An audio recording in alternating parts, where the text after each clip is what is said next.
Hey there, I'm professional psychic Karen Marie, and this is Psyched Up Sundays for March 19th, 2023. Thank you so much for tuning in, spending your valuable time with me here. For those of you who don't know me, I've been a professional psychic in Austin, Texas since 1988. That's 35 years of professional experience. I'm a channel, I'm an empath, I'm a medium, and I utilize both astrology and tarot in private sessions.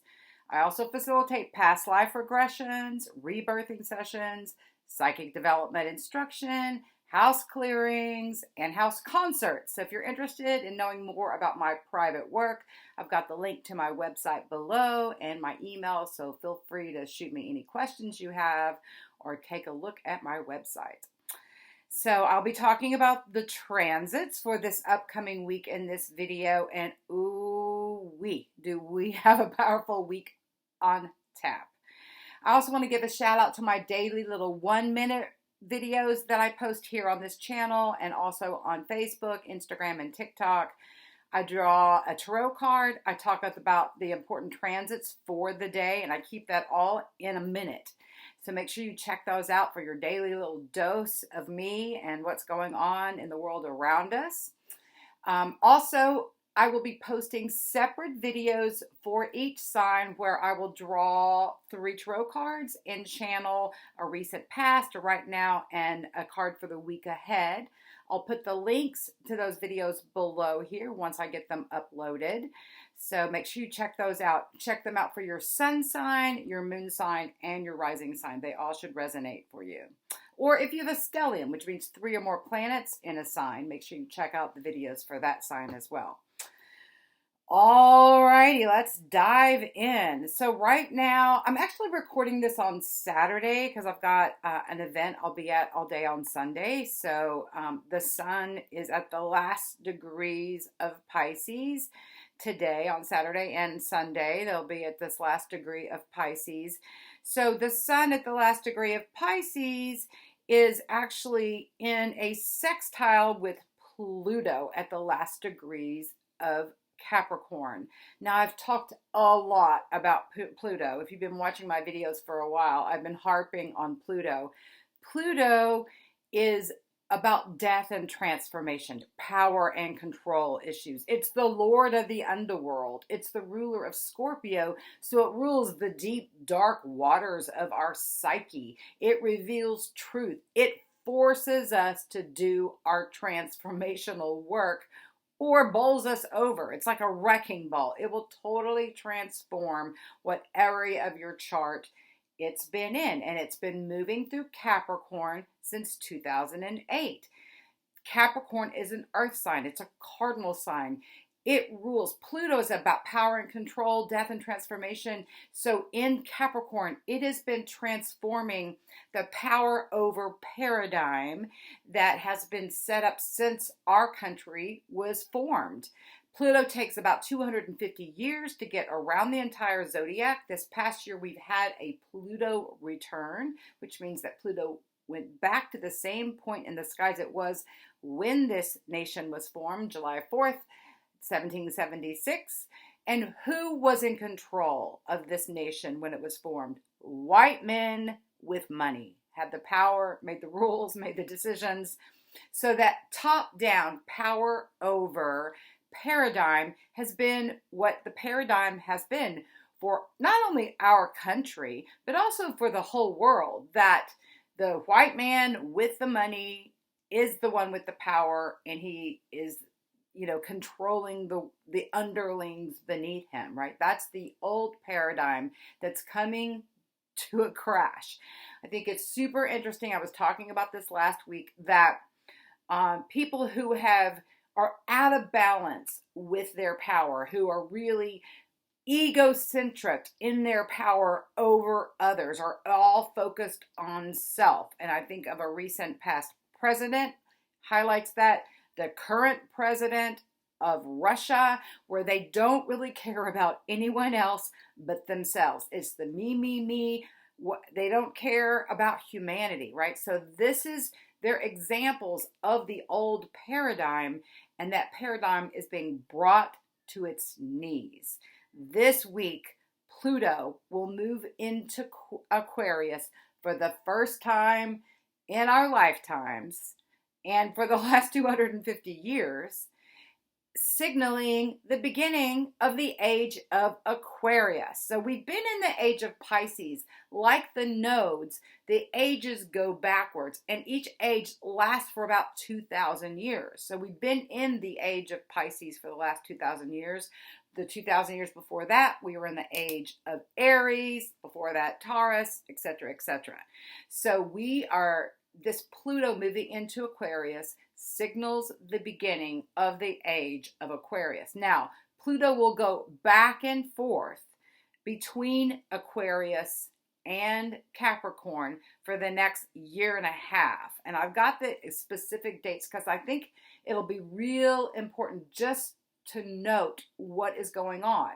Any planet at 29 degrees of any sign is the anaretic degree. It's the last degree of the sign. Each sign begins at 0 degrees and ends at 29 degrees. So any planet at 29 degrees of any sign is wrapping up the lessons of that sign. And then whatever the planet denotes emphasizes those qualities, and whatever sign they're in exaggerates those. You put those pieces together. So Pluto in Capricorn has been transforming the power paradigm, death and transformation. It's been forcing people to do their inner work, or they're going cray-cray if they're not. It's like, how many mass shootings have happened? We've had more mass shootings than days of the year already this year. So people are losing it big time. We are definitely moving through intensive transformational times.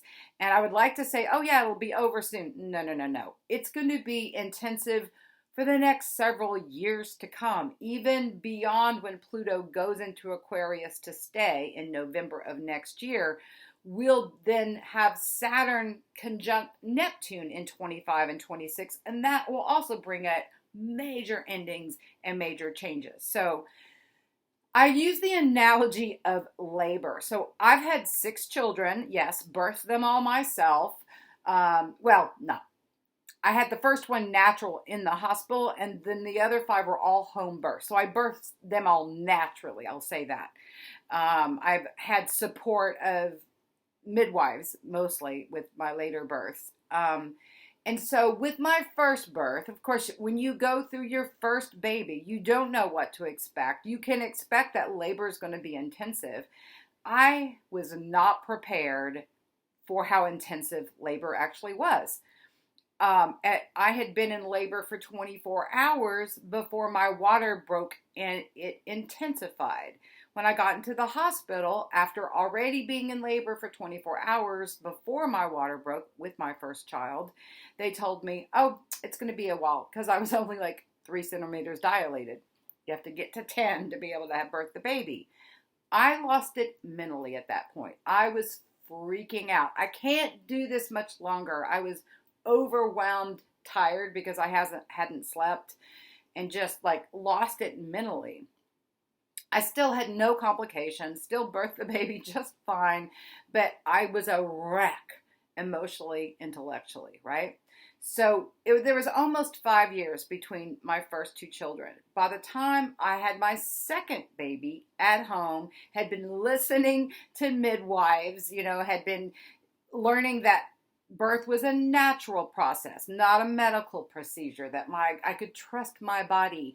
I translated the pain I experienced with labor, instead used the word energy rushes. Like, this is just intensive energy, instead of I'm feeling pain, I can't deal with this pain. I also told myself there's a break after every contraction, and purposely made sure that I wasn't worried about how long I was going to be in labor. Because when I look back, that's what flipped me out, was that I can't keep doing this intensity, right? And so I had reframed what I was telling myself, right, as I was moving through labor. These are energy rushes. I get a break after every contraction.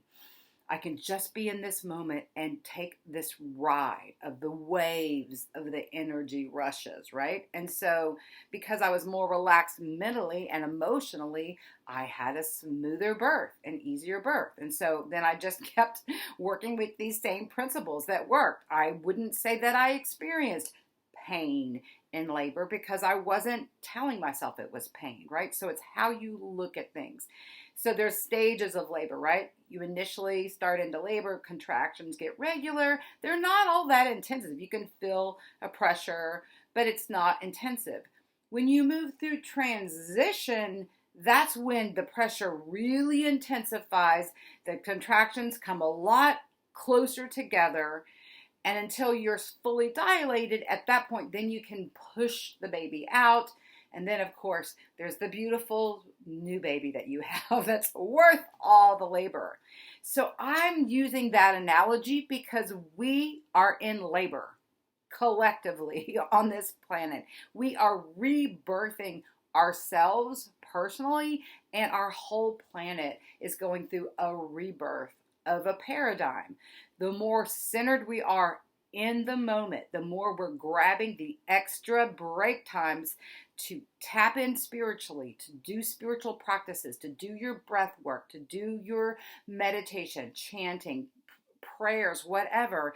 The raising your life condition out of the collective, right? Because we all are connected on this planet. There's a collective pulse, a collective energy. If you're empathic like I am, you can feel what people around you are doing, whether or not they're literally physically around you, or you can just feel the pulse of the collective. The collective is fried. We've been through a global pandemic, right? And we're not out of it yet. People are still contracting COVID, still dying of COVID. It's like falling out of the news, but it's still a thing. So this paradigm of fear has taken over the planet. Not like it wasn't already there to start with. Fear has been running the game here for a long time on this planet, right? The way to get out of the paradigm of fear is to tap into your higher self, tap into the divine. Literally raise your life condition, raise your consciousness up out of the collective so that you can feel this divine energy. You can feel divine love, divine compassion, right? So that's the purpose of spiritual practices, to raise your own life condition up out of the 3D world, the mire that you're in, out of your emotional body, out of your intellectual body, into a spiritual body where you can see from a higher perspective. So spiritual practices are crucial in these times.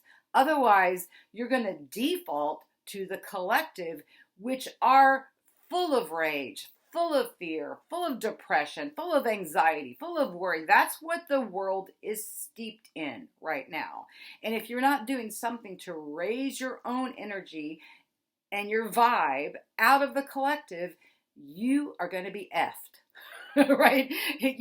People are really, really fried. We're over fatigued at the transformational times we've already been going through. Buckle up, Buttercup, because we're not through yet, right? That's just one of the backdrop I just want to start with. I've talked to so many people, so many clients, so many friends, like, yeah, I know I should be meditating. I've been feeling that for a while. No. This is not I should be meditating. One way to tell yourself about that is not I should be you should meditate. I need to meditate. No, I want to meditate. I want to chant. I want to pray. I want to do breath work. I want to raise my life condition. I want to raise my vibration. I want to tap in to the light, not the shadow side of myself and the globe around, what's happening on the globe and everything around you, right? So I just want to give that analogy. We are going through a labor. It's a long labor. It's one that we just have to be centered in the moment and not ask ourselves, how much longer are we going to be going through this? Nope, doesn't matter how long. Years. It's going to be years. So we just have to really every day do what we can to breathe deeply, center ourselves, and get the downloads for this one day. I believe everyone is psychic. We're all intuitive. And the voice of our intuition, their inner voice, is the voice of our higher self. I'm a Buddhist, so I call that my Buddha nature. You can call that your Christ self if you're a Christian, your higher self, your divine self, whatever your spiritual traditions are, or if you have none, there is still an infinite intelligence that we all are steeped in. It permeates our being. It permeates the universe. There's an intelligence and a wisdom and a compassion to it. A lot of people call that God. I personally do not. I'd rather refer to it as the mystic law or the universe or the divine. Those are words that resonate better for me personally. Use whatever word works for you. A rose by any other name smells as sweet. It is this same divine that we tap into, regardless of your spiritual or religious traditions, right? As human beings, we have a tendency to project onto the world around us what's going on internally. We project to the divine an image of ourselves. So this personified God that's a he is coming out of an old patriarchal ruled world, right? Where the rulers, the men in charge, saw the divine as a he. I feel if you're going to call the divine a he or she, that she is more appropriate because she has birthed everything and created everything. Like a woman has the ability to create life, right? I was raised as men having the power in my life, you know, and once I had my first child, that was one thing I took, one of my takeaways was like, wait, women have the power. Wow. So, and really I believe everyone has the power. We all have the divine masculine. We all have the divine feminine within ourselves. And we're the best functioning in our life when we have both qualities in a beautiful balance. The divine masculine is how we initiate and move through space and make things happen in our life. And it's the protective energy and, you know, these themes. The divine feminine is the loving, it's the nurturing, it's the receptive. You can rest in the divine feminine. So I like to really, sometimes I'll just envision myself being held by a divine masculine and divine feminine hands of the divine. You know, that's one of the images I'll use sometimes, and just like resting in the energy of the divine. So super duper important that you're tapping into that. Otherwise, you can go cray tapped into the 3D realm. Okay, so we have the sun moving through the last degrees of Pisces. This is the last sign of the zodiac. So and we have a stellium in Pisces. A stellium is 3 or more planets. We have Mercury there right now, the sun, Neptune, which has been there for a while and will continue to be there. And then we just had Saturn move into Pisces this last week. So Saturn takes about 3 years to go through a sign. The sun takes 30 days to go through a sign. Mercury, depending on whether it's retrograde or not, is moves at a pretty fast clip. So Mercury in the last week caught up with the sun and passed the sun. So it moves faster than the sun generally. So right now, Mercury, the sun, Neptune, and Saturn, all in Pisces, emphasizing wrapping up karmic lessons. Pisces is 2 fish, right? One fish is swimming with the divine. It is psychic. It is spiritual. It is tapped into the best of yourself. The other fish is swimming along in illusion, delusion, addiction. Pisces rules sleep. I have talked to almost everyone I've talked to, clients, friends, everyone is exhausted. This is the stellium in Pisces, making everyone want to check out or extra tired. My dreams have been off the chain vivid as well. This is another Pisces thing that can be highlighted with planets in Pisces. Dreams can become vivid. Psychic abilities can be strengthened, right? Spiritual awarenesses, realizations, messages from the divine. These are all Pisces things, but so can getting caught up in your addictions, having that take over, just wanting to check out, dissolve, sleep, escape, right? So these are the pulses of the energy of this Pisces in stellium. over this next week, we're going to have a shift in energies as Mercury and the Sun move into Aries. So let me just break down some day-by-day stuff. I want to dive more into the Pluto stuff as well. So let me just take it day by day. I've got like something in my eye here. Alrighty, so Sunday, we have the moon that has been in Aquarius moving into Pisces. That happens at 10:11 a.m. Sunday morning. We'll have Juno, which is now in Taurus, conjunct the North Node. And let me talk about the nodes. So the North Node and the South Node are points. They're not actual planets or asteroids. They're points in the sky. They take about a year and a half to transit a sign. We started with the North Node moving into Taurus and the South Node in Scorpio back in January of last year. So the nodes will shift into Aries and Libra in July of this year. So the nodes move backwards. So they move from 29 degrees back to 0. Right now they're at 4. The North Node is where we're collectively learning. It's what our soul needs to learn right now. In your birth chart, your North Node is what you came in to learn. The South Node, collectively, as it's transiting, is where we're collectively clearing out karma, clearing out old karmic patterns, debris, letting go of things. In your birth chart, the South Node will denote past life information, karmic issues, what you came in here to clear out karmically in your personal life, in your track on this planet. So the North Node moving through Taurus. Taurus is ruled by Venus. So there's the themes of Taurus and Venus have been what we've all been learning right now. Taurus rules the second house in the astrological wheel.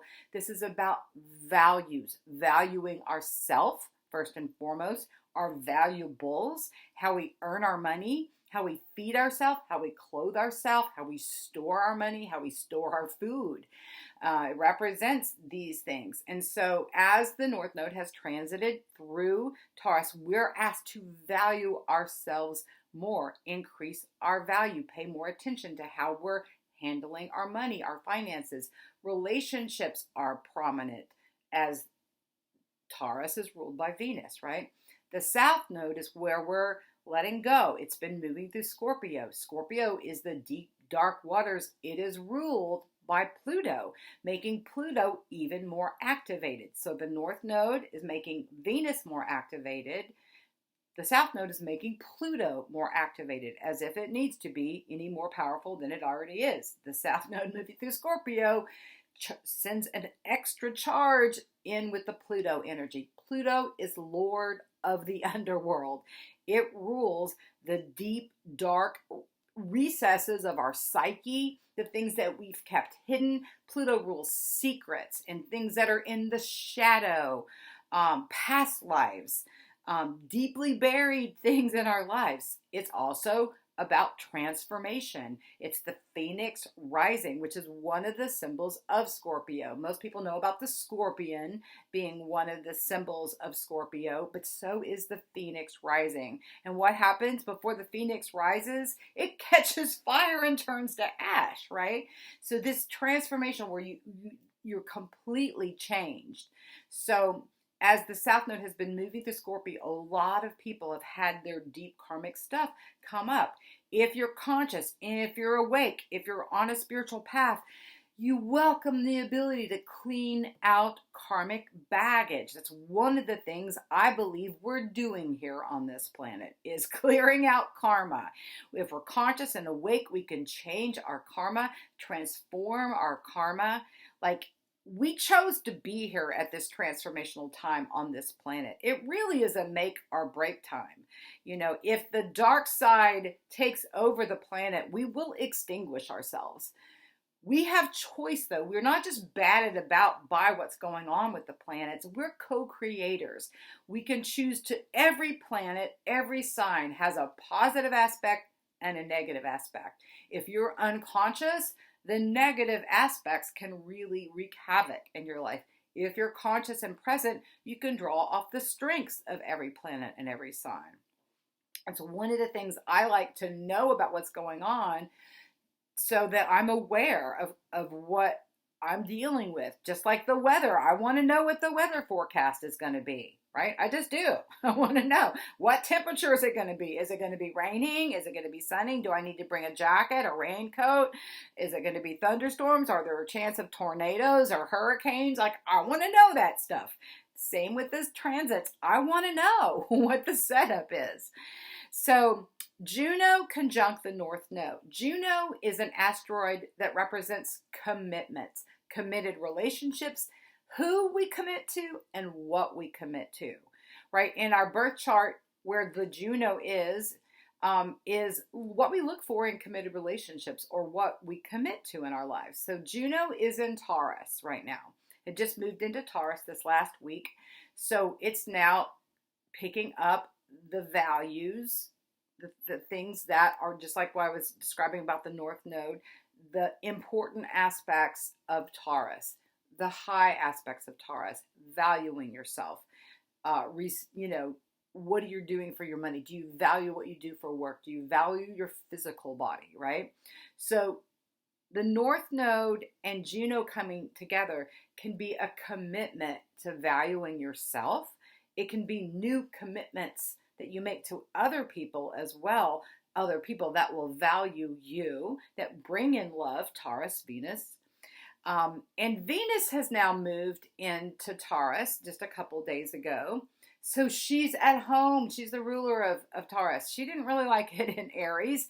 Now that Venus has moved into Taurus, she's super happy now. So we'll also have Venus conjunct the North Node. I'll talk about the details of the days as we go along here.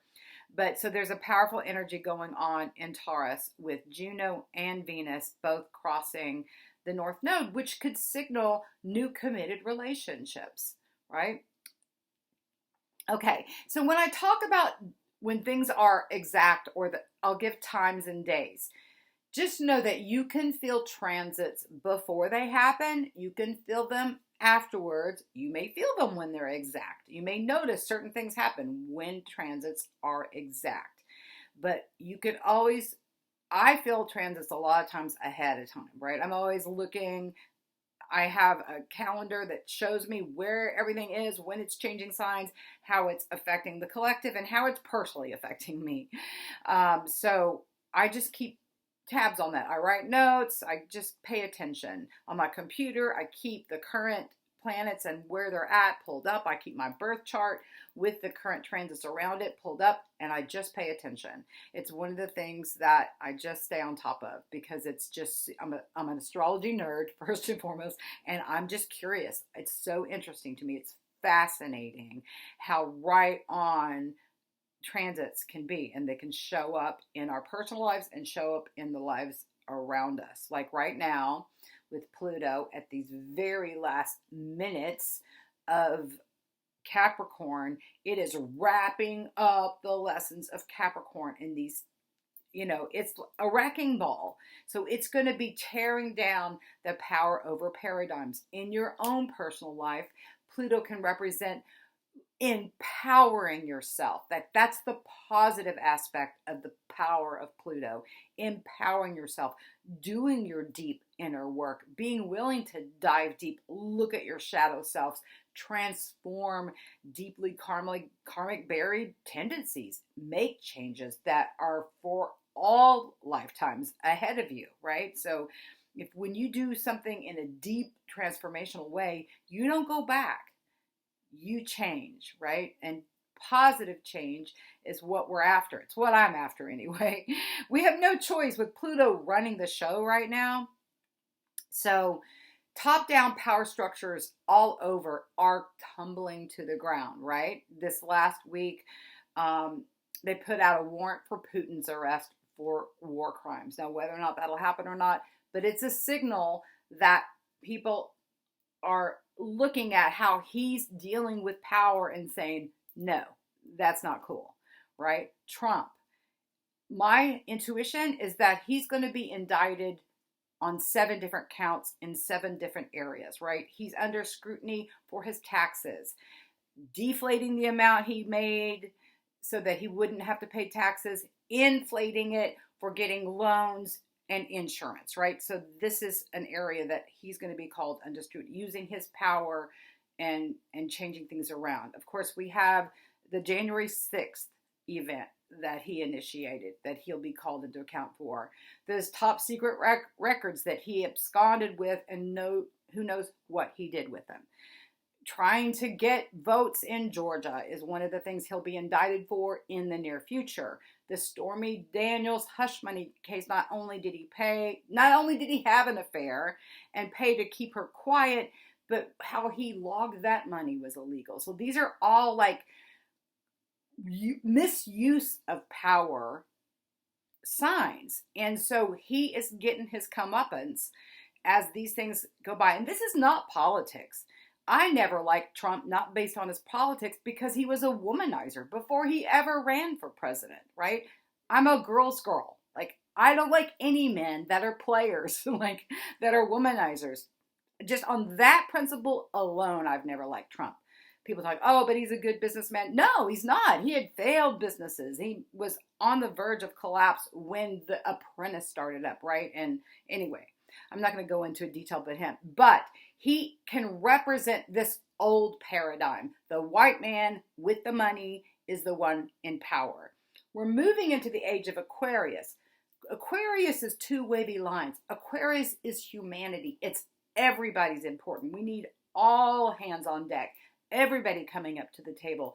Everybody's unique and different selves are important. Aquarius represents the new, the innovative.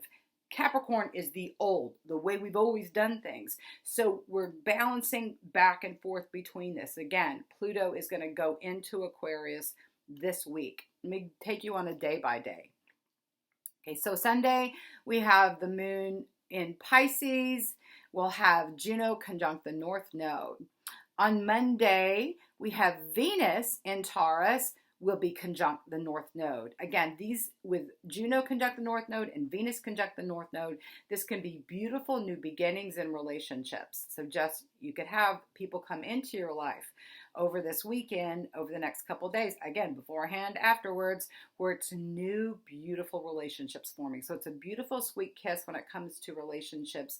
Also just beauty. Venus represents beauty too.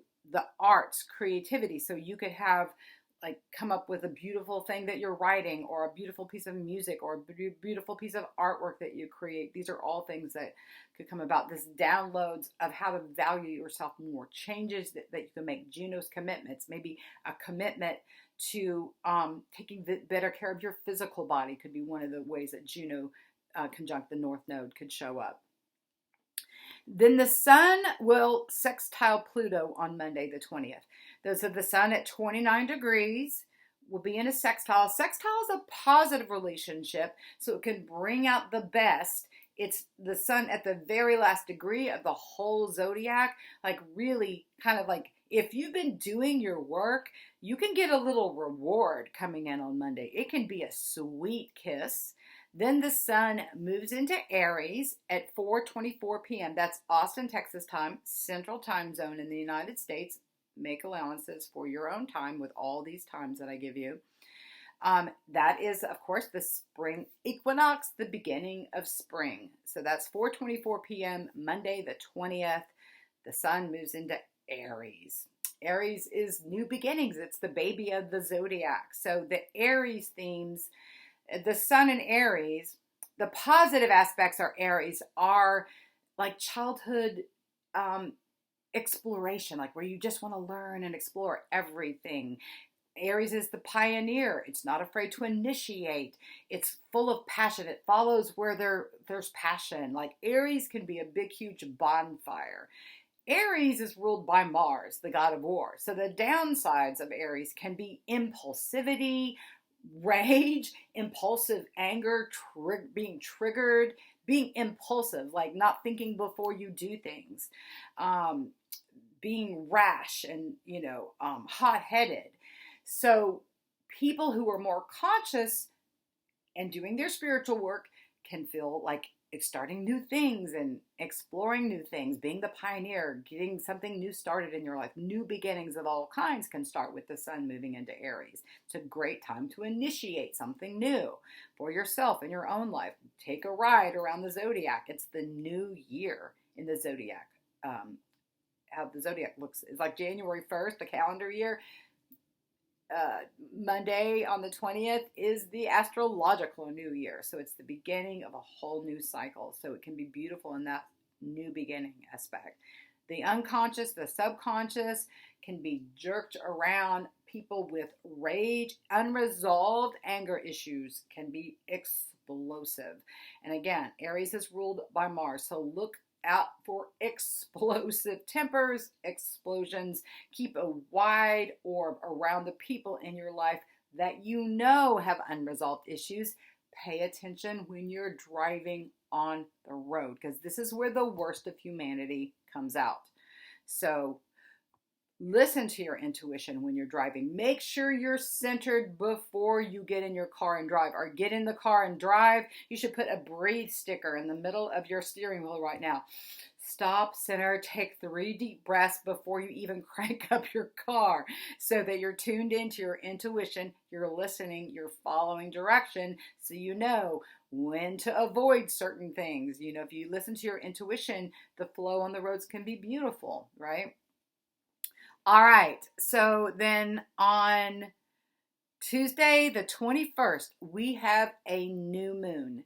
New moons are new beginnings. This new moon is at 0 degrees of Aries in 50 minutes. This is the world axis point. 0 degrees of all the cardinal signs is the world axis. So 0 degrees of Aries, Cancer, Libra, Capricorn. So if you have planets or points on or around, I would give it a 3-degree orb.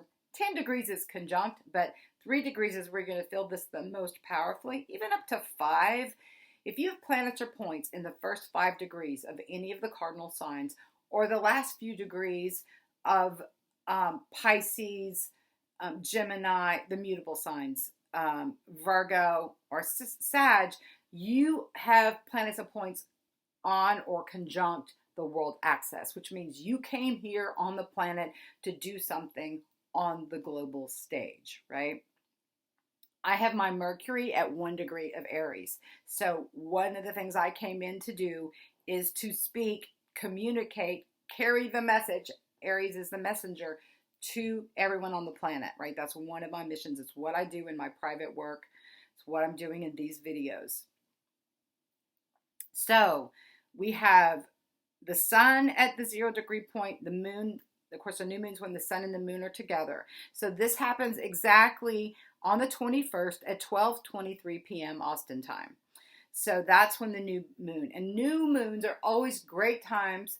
It's always good to like have a vision board. I mean, this would be the best weekend, Sunday, Monday, and even into Tuesday, like Wednesday, even afterwards, to just do a vision board, right? Get a piece of poster board, cut things out of magazines that resonate for what you want to manifest and create in your life, because this is a powerful new beginning at 0 degrees of Aries on the world axis.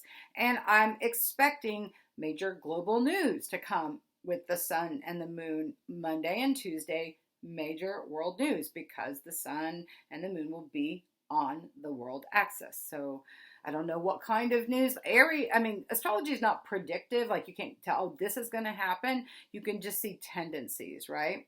So the moon actually moves into Aries at 11:01 a.m. Venus in Taurus will be conjunct Juno at 11:30 a.m. So again, Venus, Juno, the North Node, all close to each other. The beginning of the week, again, beautiful new beginnings and signs of committed relationships. It can be renewing a commitment in a current relationship, or having people come into your life that you want to commit to, or new things that you want to commit to that are a reflection of self-love, Venus, right? Taking care of your body, for example, new health grooves. I'm going to give up sugar. I'm going to give up alcohol. I'm going to put my addictive substances down. I'm going to meditate every day. I highly recommend everyone taking on that one. Then in the evening on Tuesday, the 21st, the moon will also be conjunct Mercury in Aries at 5 degrees. So this is a magnification of messages. The moon represents our intuition, our inner realm. So it highlights information. So you may also get messages about your global mission with this new moon.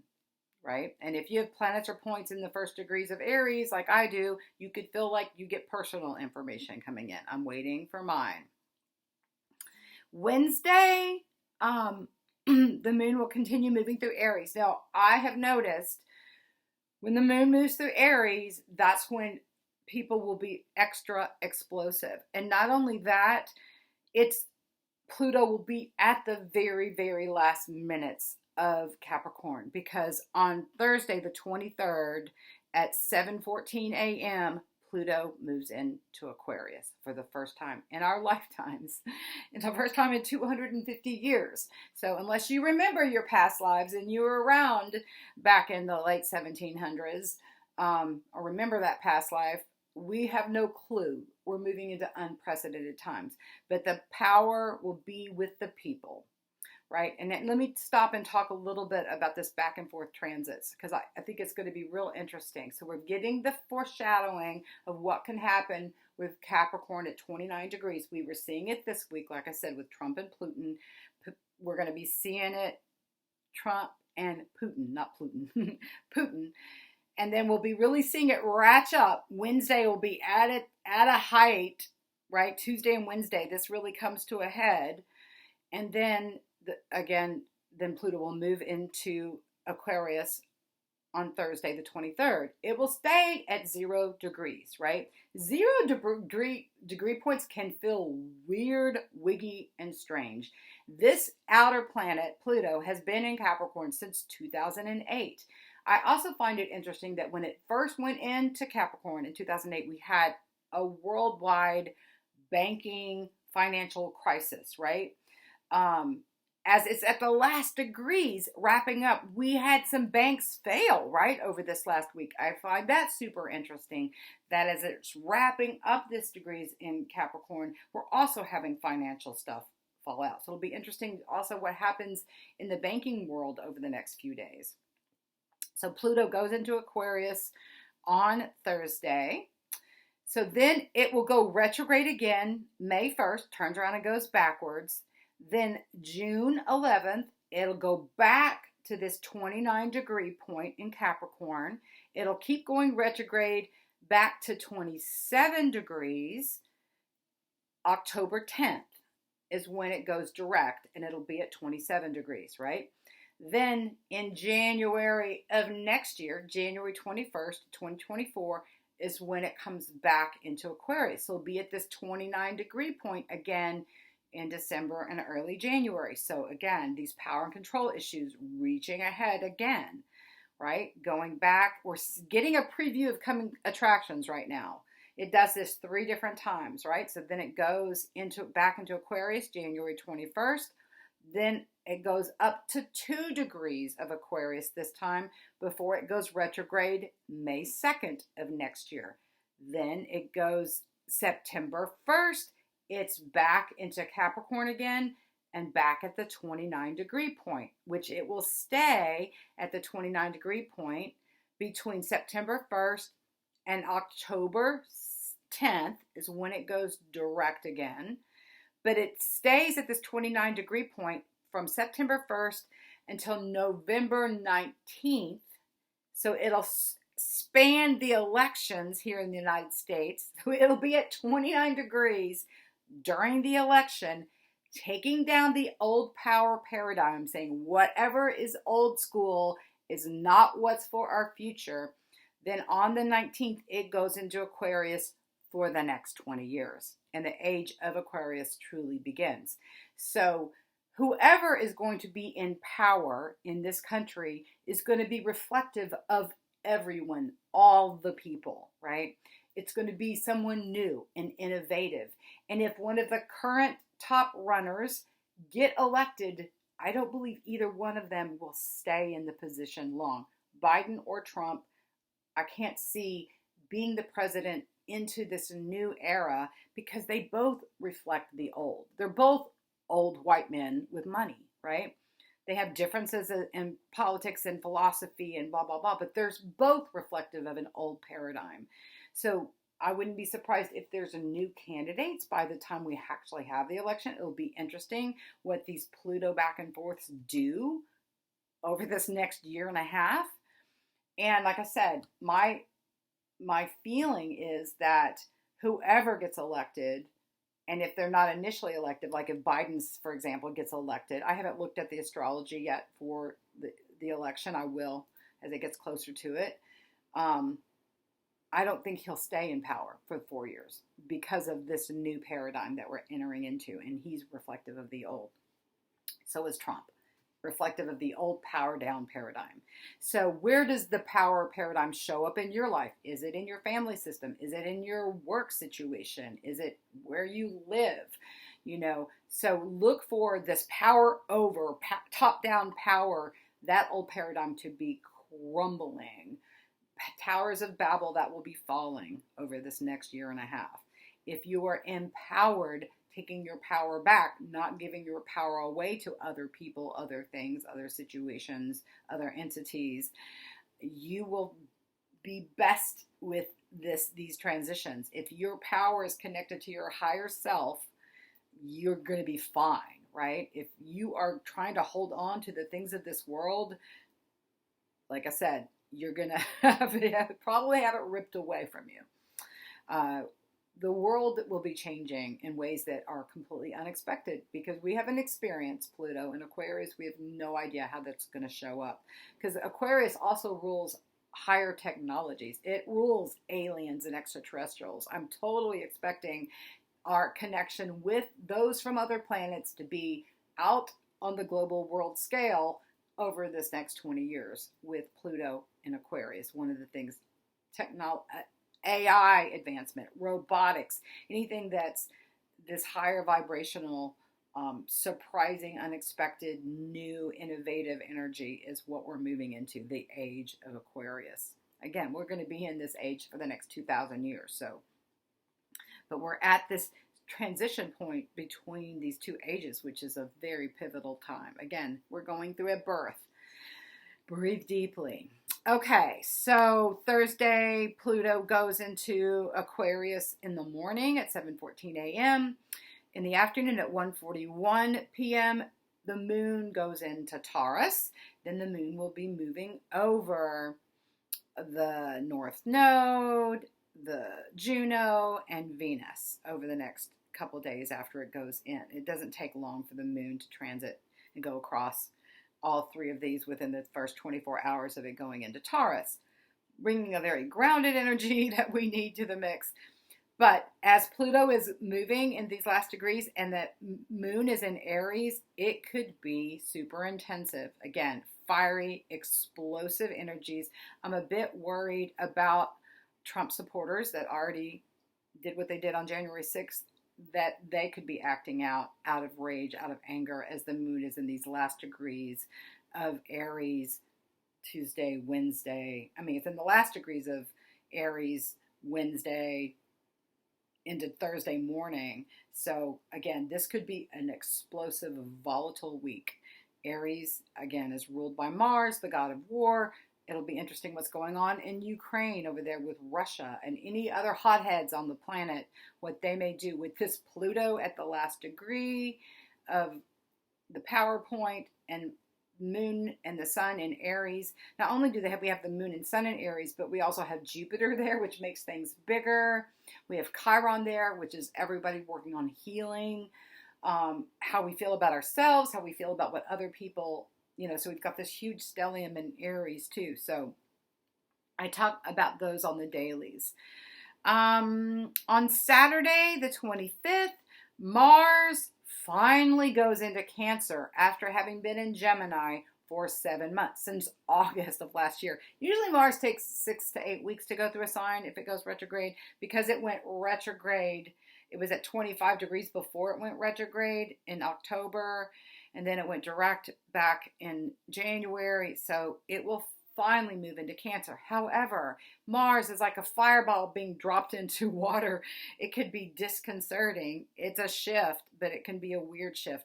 Mars moving through Cancer, it's not comfortable there. So it could also put out fires, though, because Mars being submerged into the waters, the fireball being submerged into the waters, it can create a lot of steam. And any planets moving through Cancer can make everybody extra emotionally sensitive. So we could all be feeling more sensitive on Saturday the 25th as Mars moves into Cancer. That happens at 6:45 a.m. That's the exact time. At 7:41 p.m. on Saturday the 25th, the moon moves into Gemini. Then on Sunday the 26th at 1:58 p.m., Mercury in Aries will be conjunct Chiron, which is a beautiful kiss for healing, getting downloaded messages, healing your mind, your thoughts, having healing conversations next Sunday on the 26th. Which just happens to be my 60th birthday. That's right, I'll be turning 60 next week.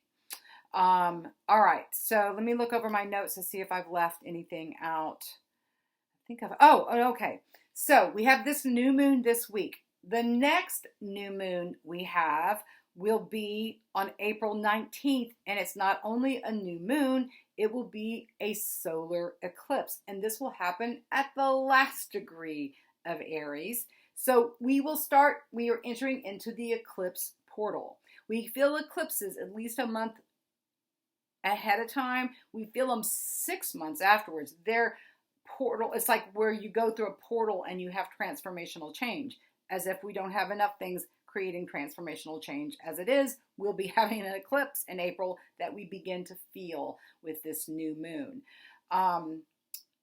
Not only that, because this new moon eclipse is at this 29 degree point, which Mars was at the 29 degree point of Aries when January 6th happened.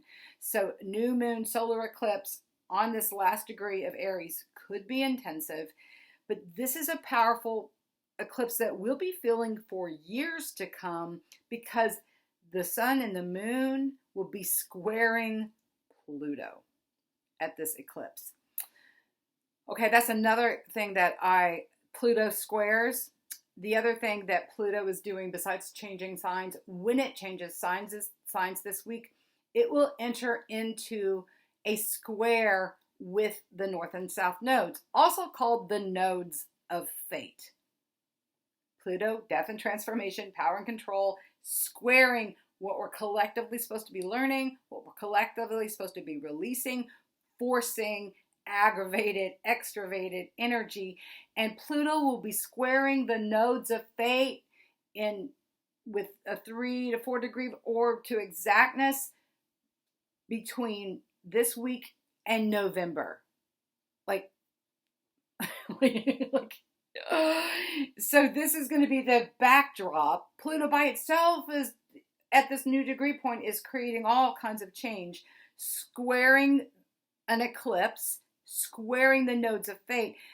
They'll be exactly squaring the nodes in July and August when the nodes change signs into Aries and Libra. And I'll talk more about what those are going to be, what that's going to indicate for us, the themes of Aries and Libra, when we get closer to that point. I won't dive into that in this video, but just know that we're in intensive, can I say that enough? Intensive transformational times. If you're doing your work, this can be time periods of the greatest growth, right? If you're avoiding your inner work, you could be like being dragged behind a galloping horse, right? And if it's already been volatile on the global stage, like I said, just watch out.